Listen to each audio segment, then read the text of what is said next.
Welcome to Jayam kitchen. இன்றைக்கி நம்ம என்ன பார்க்க போகிறோன்னா, அரைக்கீரை கடையில் எப்படி பண்ணலாம் நம்ம பார்க்கலாம். அதுக்கு ஒரு கட்டு அரைக்கீரை எடுத்துக்கோங்க.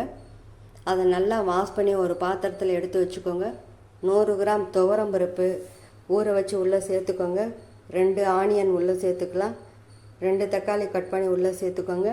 3 பச்சை மிளகாய், 1 ஸ்பூன் மஞ்சள் பொடி, 1 ஸ்பூன் சில்லி பவுடர், 1 ஸ்பூன் சீரகம், தேவையான அளவுக்கு தண்ணி ஊற்றிக்கோங்க.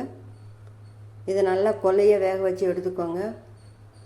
இப்போ இதை ஒரு மத்தை வச்சு நல்லா கொரகொரப்பாக கடைஞ்சிக்கோங்க. கடாயில் கொஞ்சமாக எண்ணெய் ஊற்றி கடுகு உளுந்தம் பருப்பு போட்டுக்கோங்க. அது பொரிஞ்சோடனே ஆனியன், 2 வத்தல், 1 கொத்து கருவேப்பிலை உள்ளே சேர்த்துக்கோங்க. அதை நல்லா ஃப்ரை பண்ணிக்கோங்க. அது நல்லா ஃப்ரை ஆனோடனே நம்ம கடைஞ்சி வச்சுருக்கிற கீரையில் அதை சேர்த்துக்கோங்க. தேவையான அளவுக்கு சால்ட்டு போட்டு கலந்துக்கோங்க. இப்போ சூப்பரான டேஸ்ட்டில் அரைக்கீரை கடையில் ரெடி. இதுக்கு வத்தல், கருவாடு, பொரியல் வச்சு சாப்பிட்டா ரொம்ப நல்லாயிருக்கும். இதே மாதிரி நீங்களும் ட்ரை பண்ணி பார்த்துட்டு டேஸ்ட் எப்படி இருந்துச்சுன்னு சொல்லுங்கள். தேங்க்யூ.